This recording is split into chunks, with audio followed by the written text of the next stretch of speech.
Kalau pendapat Bro Risman bagaimana yang menyerukan 2026 adalah pemakzulan Gibran? Silakan. Ya, sebelum tentang memaafkan itu, ya 2026 semoga Indonesia lebih cerah lah, tidak gelap lagi dikuasai oleh roh-roh jahat, dinasti rakus kekuasaan memaksakan anaknya yang nggak lulus SMA, nggak pernah punya ijazah SMA menjadi wakil presiden, mengangkangi 3 lembaga negara sekaligus, Kementerian Pendidikan Dasar dan Menengah, MK dan KPU. Nah, tapi sebenarnya ini ini bencana nasional bagi kita. Memiliki wapres yang tidak pernah lulus SMA. Tetapi bencana yang lebih besar adalah apatisme dari warga. Jadi hal seperti ini kalau dianggap hal biasa nanti mencurangi lembaga-lembaga negara, persyaratan baik umur maupun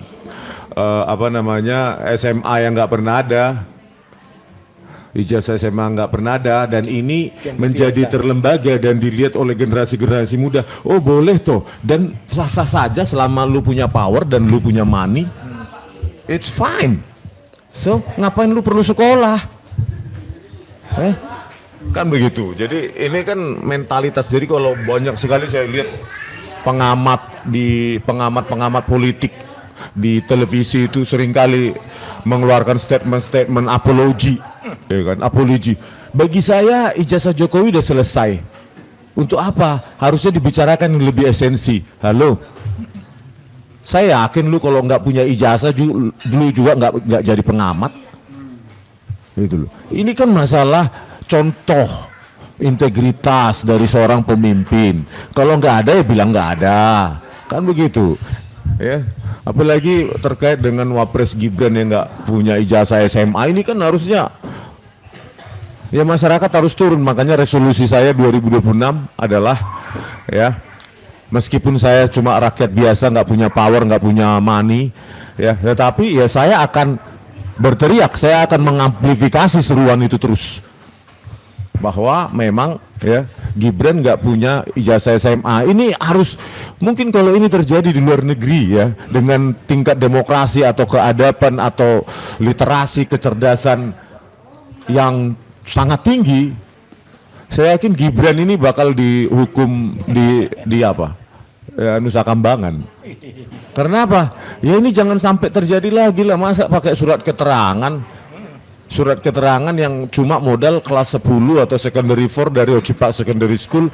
Setelah itu kursus bahasa Inggris kah, foundation studies kah, diploma kah, nggak jelas ya, tetapi pengakuannya sih diploma dan pendidikan tingkat awal plus kelas 1 SMA, masa SMK. Nah, oleh karena itu kita nggak punya harapan lagi sih dari lembaga-lembaga yang seharusnya mengawasi jalannya pemerintahan seperti DPR lah, atau apa lagi yang ad hoc itu apa tuh Bang? Entah apalah itu ya, yang mereka dibayar tiap bulan dengan gaji kita untuk mengawasi jalannya pemerintahan, integritas DPR, pemerintahan. DPD. DPD, apa lagi macam, saya nggak tahu Bang tata negara itu. Yang pasti mereka sekarang hidup di bawah kasur, di bawah kasur, di bawah meja. Yang penting gaji 3 bulan, ada proyek, ada markup segala macam. Ya kita sendiri. Jadi pemirsa, ya 2026 kita fokuskan energi kita untuk membuat langit Indonesia menjadi cerah. Ada harapan baru bagi anak-anak bangsa.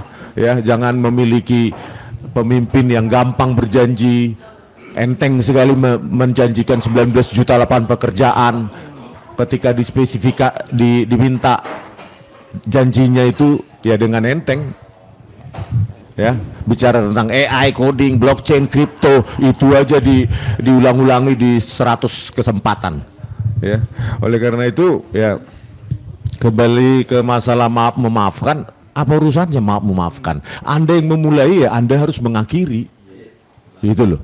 Apalagi Anda yang melaporkan dengan pasal 32, 35 Pak Jokowi. Itu ancaman bukan main-main tuh bagi kami. Ya, mungkin bagi Anda itu main-main karena Anda punya power ya, masih sisa-sisa power, apalagi anak Anda itu wakil presiden masih, dan money Dan semua itu kami tidak punya. Ya. Tapi kami masih punya Tuhan, penguasa alam semesta ini yang jauh lebih besar daripada kau. Ya, walaupun saya bukan orang religius, tapi hukum alam itu diatur oleh kekuasaan supranatural yang kau sendiri hidup di dalamnya. Kalau ngomong begitu religius itu artinya.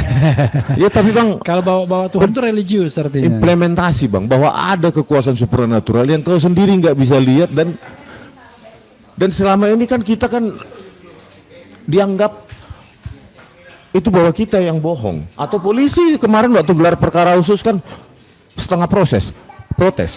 Bukan kami. Pasal 32 semua 6 pasal itu mulai dari laporan awal tercengang kita semua. Kami kira proses pengembangan penyidikan yang membuat laporan. Ternyata Joko Widodo sendiri. Jadi apapun yang keluar, statement apapun yang keluar dari Joko Widodo bagi kami seperti angin lalu lah. Ya, dia mau ngomong apa aja itu nggak ada konsistensi. Ya, mulai dari Pak Kasmujo, SMK dan lain-lain, maaf, apalagi pasal. Saya hanya melaporkan peristiwa, padahal pasal juga nama juga. Jadi oleh karena itu kita kan sama-sama belajar. Belajar apa itu? Pola. Ya kan, pattern. Kalau orang selalu inkonsisten, siapa yang mau percaya? Kan itu, ya. Jadi ya Anda yang memulai, Anda yang harus mengakhiri, dan datanglah ke sidang di PN Solo. Jadi, maupun sidang yang mengkriminalkan kami, memidanakan kami. Jangan sampai Anda nggak datang ketika Anda menggunakan pasal 32 dan 35. Ya. Bisa jadi nanti rakyat marah dan memanggil paksa, menjemput paksa Anda dari Solo. Gitu loh. Karena apa? Ya karena Anda menggunakan pasal yang menjerat kami seolah-olah kami kriminal negara, maling uang negara. Ya. Bahwa Anda pakai pengacara-pengacaramu yang segala macam itu, padahal seharusnya jika ijazah Anda asli, ya nggak perlu pakai pengacara, nggak pakai relawan, pakai ini itu tanpa laporan. Nih rakyatku, aku punya bukti otentik, ijazah otentik, selesai masalah. Tetapi Anda bayar semua itu pengacara itu, Anda bayar semua relawan itu, ya, Anda bayar semua reuni-reunian untuk meyakinkan publik yang sekarang tidak mungkin lagi diyakinkan, ya.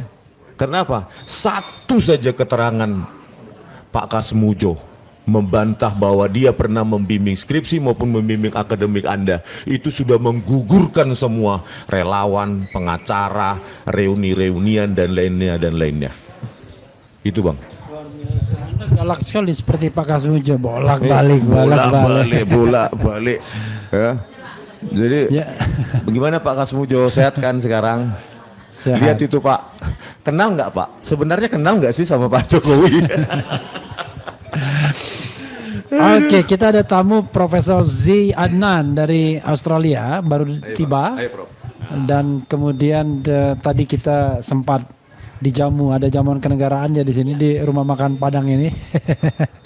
Prof Z, saya tidak meminta Anda untuk menjelaskan lebih detail soal kasus ini, tetapi apa pengamatan Anda atau pengetahuan Anda terhadap kasus ijazah palsu ini yang Anda pahami? Silakan.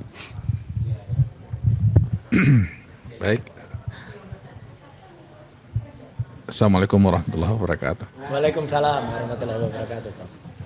Saya kira semuanya sudah dijelaskan oleh Bang Rismond tadi dan Mas Roy, dan saya sebagai orang yang tinggal jauh dari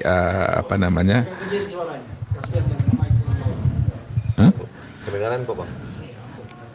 Sebagai orang yang tinggal jauh dari orbit masalah ini, jadi ilmu saya jauh lebih sedikit dibanding Bang Rismond, Bang Roy dan Mas Refli tentunya gitu. Jadi pertanyaannya apa tadi? Ulang lagi? Ya. Kita pengen tahu pengetahuan Prof Z Adnan, ya apalah kabar di Australia, apa soal ijazah Jokowi ini, apa yang Anda concern Anda apa sebenarnya dan lain sebagainya, apa aja? Oh, Apalagi Anda kan sudah memakai topi IKN itu kan. Ya, kemarin ke IKN itu sebetulnya pengen melihat dengan mata kepala sendiri gitu. Kita kan diharuskan untuk memberikan informasi yang seakurat mungkin. Ya, dan salah satunya bagi saya adalah melihat langsung ke tempat di mana IKN itu sudah dibangun gitu. Jadi kenang-kenangan lah gitu. Ya, tentang kasus ijazah, saya kira sudah banyak sekali informasi yang beredar gitu ya. Ya, dan yang kami peroleh dari jauh itu umumnya dari dari sosial media gitulah. Ya. Dan saya banyak sedikitnya mengikuti juga apa yang diperdebatkan di dalam berbagai podcast, di berbagai channel TV dan sebagainya gitu. Nah, yang saya ketahui yang terakhir ini adalah bahwa Mas Roy, Bang Rismond, sama Dr. Tifa itu sudah menjadi tersangka gitu. Betul. Ditersangkakan. Ya. Nah, dikriminalisasi. Ya, kalau saya bisa bilang dari hati saya sendiri sebagai peneliti ya. Mungkin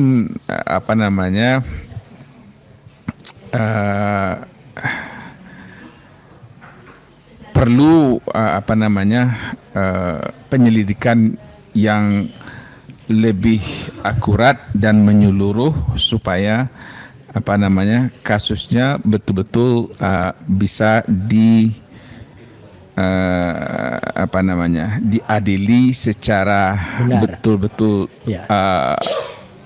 adil dan benar dan akurat begitu. Tapi gini Prof, maaf saya potong. Ya. Dulu kan kita ketemu dan kita ngobrol di Australia waktu itu ya. Bahkan di UTS ada juga Mr. Sam gitu ya. Kalau di negara Australia, apalagi sekarang kita tahu ya, Prof. Zee Adnan ini berpengalaman selama belasan atau bahkan puluhan tahun ya mengajar di Australia ya, di University of New England ya. Banyak tempat. Banyak tempat ya. Mulai dari Sekolah Angkatan Udara Australia, Melbourne University, Murdoch University, kemudian University of New England. Ya. Gini Prof, di Australia pernah nggak ada pemimpin pemerintahan atau kepala negara atau wakil kepala negara di sana ternyata nggak lulus salah satu derajat sekolahnya gitu? Gimana kalau itu terjadi di Australia? Itu semua kita tahu ya. Di masyarakat Australia itu seperti juga sekarang yang kita lihat di siaran-siaran di Indonesia. Mereka sangat kritis. Ya, apalagi dari lawan politik. Kita kan melihat ada partai yang memerintah dan partai oposisi dan juga ada independen. Biasanya kalau ada sesuatu hal yang tidak sesuai dengan peraturan, itu akan dikuliti sejauh mungkin gitu. Dan bisa-bisa menyebabkan kejatuhan pemerintah. Nah, gitu. Apalagi kalau di sini, Prof, kan sudah ada. Prof juga kebetulan tadi saya lihat, saya menyaksikan ya, Prof menerima satu buku Gibran Endgame tulisan dari Dr. Rismond. Ya, nanti kalau Prof sudah membaca itu dengan detail, ya, waduh, saya yakin Prof akan sangat-sangat bisa memberikan makna tersendiri untuk itu. Tahun depan atau beberapa hari lagi lah, tulisan saya juga akan terbit, ya, atau tulisan kami bertiga, ya, dengan judul Gibran Black Paper. Yaitu menjelaskan juga tentang perjalanan saya waktu itu, Prof. Oh, iya. Ketika di Australia, ketika tersangka nih kan? sebelum tersangka, yang akhirnya menjadi tersangka, gitu. Sesudah kan dicekal. Ya, sudah itu kan dicekal ya, tapi kan bahannya kan tidak tercekal, bahannya banyak banget, Prof. Nah, jadi kok bisa ya, Prof? Ya, moralnya di mana nih, Prof? Di Amerika aja ya, ketika zaman Nixon, ya itu ketahuan mendengarkan bisik-bisik dari lawan politik aja, ya dengan menggunakan fasilitas negara itu kemudian sudah bisa mundur.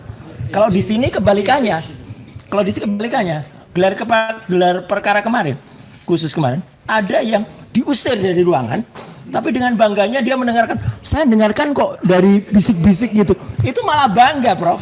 Gitu loh. Ini kan konyol banget gitu. Gimana, Prof? Standar moralnya di Australia dengan di Indonesia gitu. Wah, ini pertanyaan yang apa namanya? Mewakili Mas Refli nih, saya mewakili host. Iya, yang cukup apa namanya? Iya, sekali lagi apa namanya?